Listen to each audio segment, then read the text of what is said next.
Hello, I'm Sandy Walden from Serenity, your master grief coach and master grief coach trainer. Signs. If you're listening to me, or we know one another, there's a really good chance that you know, trust, believe that our loved ones are on the other side, that they're well and they're happy in a new form. That's what I know. For me, that's as real as the fact that Donald Duck is on one of my favorite coffee mugs. It's as solid as that. There's no doubt in my mind. So, something that comes up a lot when I'm having conversations with people and when I'm working with people is saying, if they're okay, why haven't they sent me a sign? Don't they love me anymore? Why can't I see him, hear her, feel this?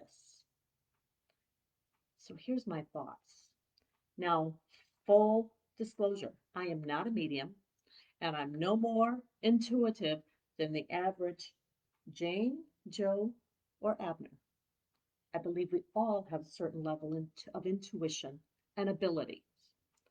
At the same time, everything in me knows that my son and other loved ones hear me, understand me, and I'm not even sure hear me is the right language. I believe we're connected. I believe that we're communicating in ways that are kind of fascinating and exciting. So when someone says they're waiting for a sign and they might be really upset because perhaps they're saying, I haven't gotten a sign, and it's been days, weeks, months, perhaps it's been a few years. So I will often ask, have you asked for a specific sign? It may be that that sign is something incredibly subtle. Maybe it's someone bringing up their name. Maybe it's the aroma of a favorite food. Maybe it's something else. Often they'll say, well, yes, I've been asking for them to come to me in my dreams and they haven't yet. So let's explore this a little more. And then I've got a fabulous story that tickles me so much, and I want to share it with you.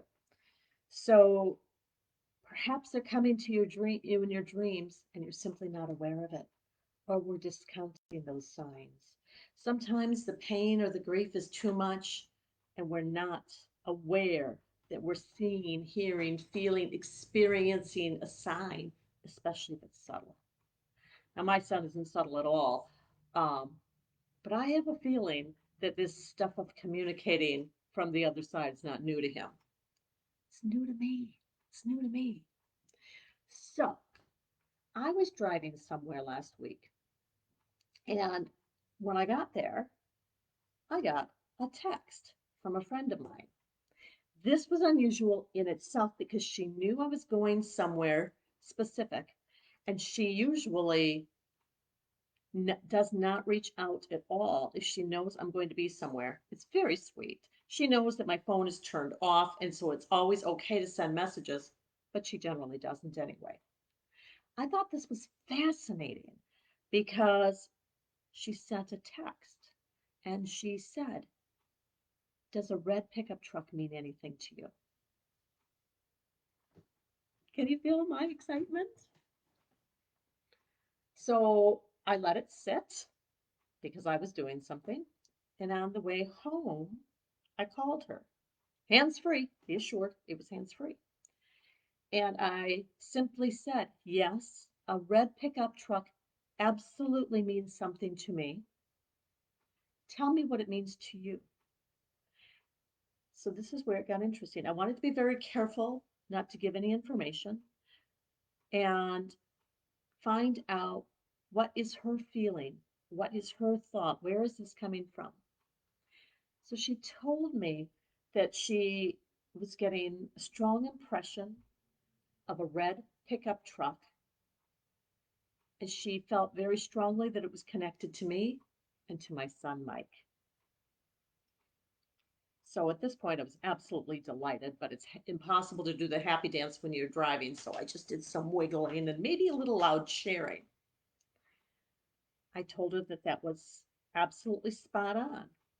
You see, Mike owned a red pickup truck when he died.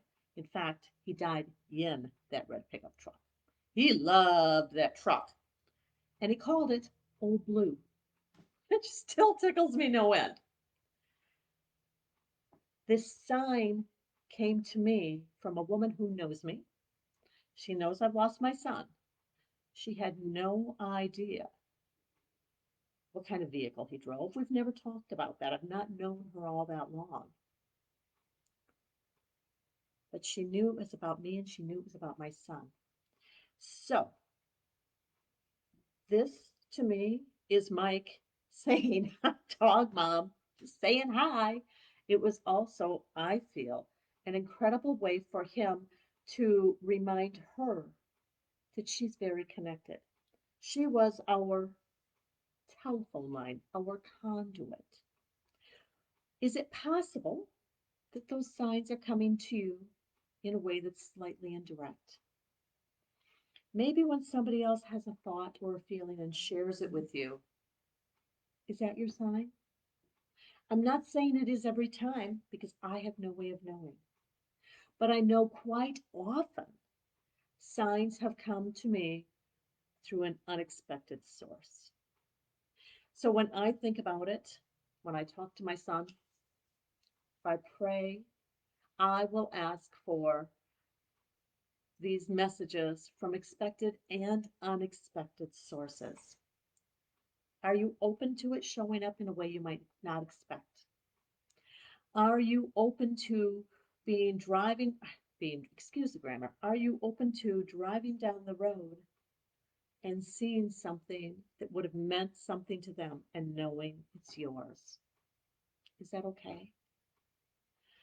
I'm encouraging you to be open to messages from the one you love coming to you in ways you might not have imagined before. Maybe it's a commercial that you haven't seen in a very long time. I don't know. Maybe it's the hat a child walking down the street is wearing. How does it feel? How does it land? Trust yourself. I'm not saying that every person named Mike that says hi to me is my son saying hi to me. Maybe it is, but I don't think so. Is it okay to look for things, to be aware of things, but also to accept things from someone else? This is not the first time that a sign or a message has come to me indirectly. It's happened quite often. How about you? So Susie said, I love hearing this. We must be open to signs and looking for them. And yes, we can ask them for a sign. The most important thing I feel is to thank them. I agree with Susie completely because here's the deal. I know raising children, if they asked me for something and I gave it to them again and again and again, and they never responded to let me know that they got it or that they appreciated it, eventually I'd get tired of it and I'd move on. Now, I don't think that my son's going to get tired of this and move on. He knows better. But if we're not letting our loved ones know that we appreciate it, then we are not holding up our end of the bargain of communication. Keep talking to them. We don't need to beg. It's not necessary, nor do I believe they want to. This is very much a love note. This is a, hey, I'm thinking about you. For me, it's not quite the same as sitting on the chairs in the kitchen and having coffee with him. But you know what it's like for me? It's a lot like somebody showing up at the door and saying, hey, Mike said I should give you a hug, or getting a text. I encourage you to welcome the signs. Be discerning, trust yourself. Keep asking your loved ones to send the signs. Ask them to send them in ways that you can more easily recognize. Maybe you need them to send you a purple pen. I don't know. Maybe it's, I don't know what it is, but you do. Trust yourself Talk to your loved ones because they're talking to you. So I'm going to get off of this box right now, and I wonder what else will show up today. If you'd like to talk more about this, I'm thrilled to do it all of the time. I'm wishing you a marvelous day. I'm Sandy Walden from Serenity, your Master Grief Coach and Master Grief Coach Trainer. Thank you for joining me today. Namaste.